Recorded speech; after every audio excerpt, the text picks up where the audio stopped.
जय हिंद मेरे प्यारे साथियों। मैं आप लोग को ऊर्जा के स्रोत से रिलेटेड ऑब्जेक्टिव बताने जा रहा हूँ। देखिएगा ध्यान से कैसे ऑब्जेक्टिव बनाया जाता है। देखिए, कहता है सबसे पहले कि सौर क्या कहता है, ध्यान दीजिएगा बाबू। अगर इस चैप्टर से रिलेटेड ऑब्जेक्टिव एग्जाम में 4-5 को पूछा जाता है, अगर हम पढ़ लेंगे तो अच्छी से ऑब्जेक्टिव इस चैप्टर से हम बना सकते हैं। गौर से देखिएगा। सबसे पहले मेरा यूट्यूब चैनल है नैन्सी स्टडी सेंटर। आप लोग इसे लाइक करिए, सब्सक्राइब करिए एंड शेयर करिएगा। चलिए, ये मेरा यूट्यूब चैनल का नाम हो गया।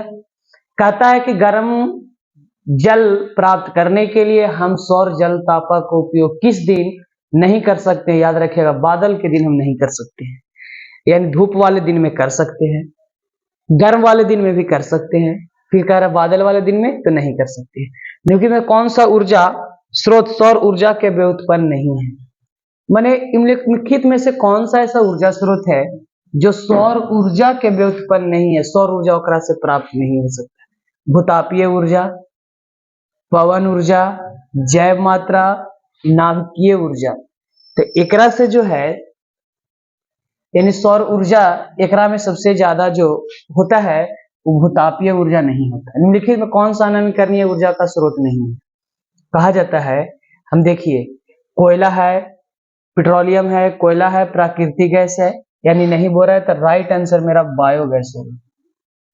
हाँ, लेकिन में किस धातु के सोलर सेल बनाया जाता है? याद रखिएगा, सिलिकॉन से सोलर सेल बनाया जाता है।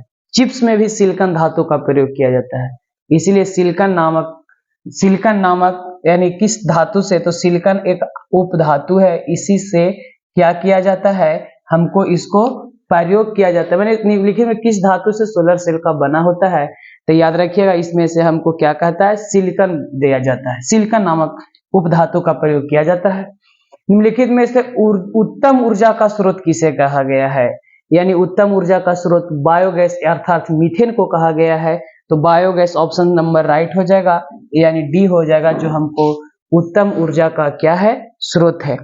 फिजिक्स में ऑब्जेक्टिव अगर हम अच्छे से पढ़ लेंगे तो फिजिक्स का ऑब्जेक्टिव तनिक सा भी छूट नहीं सकता है, केमिस्ट्री का भी नहीं छूट सकता है, बायो का भी, यानी हम अच्छी तरह से अगर सिलेबस को कवर कर लेंगे तो बिहार बोर्ड में अच्छे से अच्छे नंबर पा सकते हैं। आगे है बाबू कि कौन सा परंपरागत ऊर्जा का स्रोत है, यानी इनमें से कौन सा परंपरागत ऊर्जा का स्रोत है जो परंपरा के अनुसार चले आ रहा है ऊर्जा स्रोत? तो याद रखिएगा, जैव मात्रा बायोगैस जो है हम लोग भी प्रयोग किए, पिछला पीढ़ी भी दादा भी प्रयोग किए, दादा के दादा भी प्रयोग किए होंगे, वो कौन सा? तो बायोगैस। निम्नलिखित में से कौन सा स्वच्छ ऊर्जा स्रोत है? स्वच्छ, जिकरा में तनिक सा भी प्रदूषण नहीं हो सकता है, तो स्वच्छ प्राकृतिक गैस है। निम्नलिखित में कौन सा ऊर्जा का नवीकरणीय स्रोत है? देखिए, हम बताया कि इनमें से ऐसा स्रोत जो यानी नवीकरणीय, देखिए ये तो अनवीकरणीय है, ये भी अनवीकरणीय है। अब बच गया जैव मात्रा। तो जैव मात्रा जो होता है वो नवीकरणीय स्रोत होता है। कैसा स्रोत होता है? नवीकरणीय स्रोत होता है, यानी राइट आंसर ये हो जाएगा। जल विद्युत संयंत्र किस ऊर्जा को विद्युत ऊर्जा में रूपांतरित करती है? तो जल विद्युत यानी किस ऊर्जा को विद्युत ऊर्जा में? स्थितिज ऊर्जा से, स्थित ऊर्जा में रहती है जल विद्युत, और उसको क्या करता है, विद्युत ऊर्जा में रूपांतरित कर देता है। सौर कुकर के लिए कौन सा दर्पण सर्वाधिक प्रयुक्त होता है? तो याद रखिएगा, सौर दर्पण में जो रहता है वो अवतल दर्पण का उपयोग किया जाता है, अवतल दर्पण का। चलिए, 11 नंबर प्रश्न यहां से देखिएगा। कहता है कि नरोरा नाभिकीय विद्युत संयंत्र किस राज्य में स्थित है? याद रखिएगा, नरोरा नाभिकीय विद्युत संयंत्र जो है यह उत्तर प्रदेश में स्थित है। निम्नलिखित में किसका उपयोग खाना बनाने में के ईंधन के रूप में किया जाता है? याद रखिएगा बाबू, एलपीजी का, लिक्विफाइड पेट्रोलियम गैस। ऊर्जा का मात्रक क्या होता है? देखिए, ऊर्जा का मात्रक जूल होता है, सीजीएस मात्रक कैलोरी होता है, इसीलिए ऑप्शन नंबर सी हो जाएगा, ए और बी दोनों। चलिए, निम्नलिखित में किसका अर्थ जल होता है? देखिए, हाइड्रो का अर्थ जल होता है। ग्लोबल वार्मिंग के लिए उत्तरदायी गैस कौन है? याद रखिएगा, CO2 जो है वह ग्लोबल वार्मिंग के लिए उत्तरदायी गैस है, सबसे ज्यादा यही। नवकीय विखंडन को नियंत्रित करने में किसका प्रयोग किया जाता है? याद रखिएगा, नवकीय विखंडन को नियंत्रण करने में हम कैडमियम का छड़ का उपयोग कर सकते हैं। क्या उपयोग कर सकते हैं बाबू? कैडमियम का छड़। नवीकरणीय ऊर्जा स्रोत क्या है? नवीकरणीय ऊर्जा स्रोत देखिए, कोयला अनवीकरणीय, पेट्रोल अनवीकरणीय, प्राकृतिक गैस अनवीकरणीय, तो बचा कौन? सौर ऊर्जा, यानी राइट आंसर मेरा सौर ऊर्जा हो जाएगा। निम्नलिखित में कौन सा जैव मात्रा ऊर्जा का उदाहरण नहीं है? जैव मात्रा, लकड़ी भी जैव मात्रा, गोबर गैस भी हो सकता है, कोयला भी जैव, माने पशु पक्षी से दबे हुए चीज को से अपशिष्ट से निकाला जाता है, तो भी जैव मात्रा के, लेकिन नाभिकीय ऊर्जा जैव मात्रा का नहीं होता है। इस प्रकार से हम इसका आंसर बना सकते हैं। जीवाश्म ईंधन की ऊर्जा का वास्तविक स्रोत क्या है? यानी जीवाश्म ईंधन के ऊर्जा का वास्तविक स्रोत क्या है? तो जीवाश्म ईंधन को ऊर्जा का वास्तविक स्रोत जो है वो सूर्य है। कौन है? सूर्य। जैव द्रव्यमान ऊर्जा का स्रोत निम्नलिखित में से कौन सा है? जैव द्रव्यमान, बायोमास, तो बायोमास ऊर्जा का स्रोत निम्नलिखित में से कौन सा है? तो याद रखिएगा कि जब जैव मास माने बायोमास जो है ऊर्जा का स्रोत, वह बायोगैस है। लिखा हुआ ना जैवमान यानी बायोमास, तो बायोगैस। निम्नलिखित नाभिकीय ऊर्जा प्राप्त करने हेतु कौन आवश्यक है?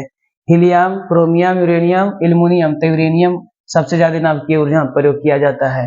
निम्नलिखित में कौन सा बायोगैस ईंधन का स्रोत नहीं है? देखिए, लकड़ी भी है, गोबर गैस भी है, कोयला भी, लेकिन नाभिकीय ऊर्जा नहीं है। ये राइट आंसर हो जाएगा। ऊर्जा का पारंपरिक स्रोत क्या है? देखिए, ऊर्जा का पारंपरिक स्रोत क्या है? तो ऊर्जा का पारंपरिक स्रोत क्या है? वह बायोगैस होता है। मैंने ऊर्जा का जब पारंपरिक स्रोत पूछा जाता है ना, तो हमको बायोगैस होता है। क्या होता है बाबू? बायो ऊर्जा का पारंपरिक स्रोत, या हम बता सकते हैं, ध्यान दीजिएगा कि ऊर्जा का पारंपरिक स्रोत हाँ बायोगैस होता है। बायोगैस का मुख्य घटक क्या है? तो मीथेन है।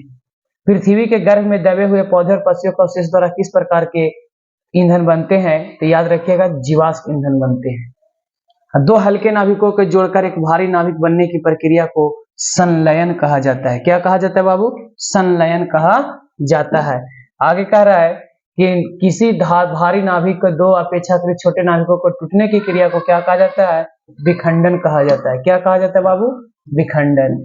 सूर्य द्वारा उत्सर्जित प्रकाश के विकिरण को गर्म करने के लिए किस, तो याद रखिएगा, अवरक्त विकिरण होता है। बायोगैस उत्पन्न करने के लिए निम्नलिखित में से किन्हें ऑक्सीजन की अनुपस्थिति में विघटित होना चाहिए?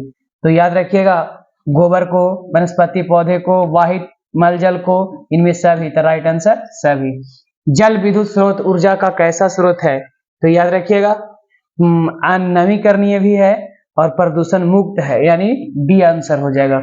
पवन चक्की में ऊर्जा का कौन सा रूप कार्य करता है? तो पवन चक्की में ऊर्जा का गतिज ऊर्जा कार्य करता है। गतिज ऊर्जा चलता है। आगे देखिएगा, हम बनाते हैं, आगे समझते हैं। हाँ, लकड़ी के भंजक आसवन विधि से हमें क्या प्राप्त किया जा सकता है? तो लकड़ी के भंजक आसवन विधि से हमें जो प्राप्त किया जा सकता है वो चारकोल प्राप्त किया जा सकता है। एक एएमयू कितने के? तो 931 मिलियन इलेक्ट्रॉन वोल्ट के।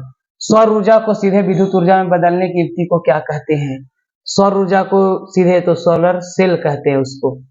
हाँ, सोलर सेल ऊर्जा को किस ऊर्जा में रूपांतरित करता है?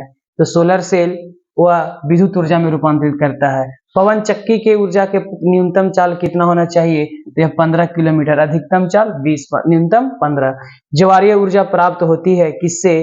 तो यह सागर के पानी से होती है, याद रखिएगा। आगे क्या कहता है? नाभिकीय विखंडन में निम्नलिखित में किस तत्व का ईंधन के रूप में उपयोग नहीं होता है? देखिएगा, सब जो होता है ना रेडियो सक्रिय तत्व, तो यूरेनियम भी है, प्लूटोनियम भी है, थोरियम भी है, लेकिन क्रोमियम नहीं है, तो ये वाला नहीं होगा। 1 इलेक्ट्रॉन वोल्ट किसके बराबर होता है? तो 1.6 में 10 के पावर -19 जूल के बराबर होता है। ऊर्जा के अनवीकरणीय स्रोत कौन है? तो कोयला है। जीवाश्म ईंधन क्या है? तो जीवाश्म ईंधन जो है कोयला है, पेट्रोलियम है, प्राकृतिक गैस है, इनमें से सभी है। तो याद रखिएगा, जीवाश्म ईंधन जो है हम लोग को इसमें से सभी होगा। ये सब क्या है? जीवाश्म ईंधन है।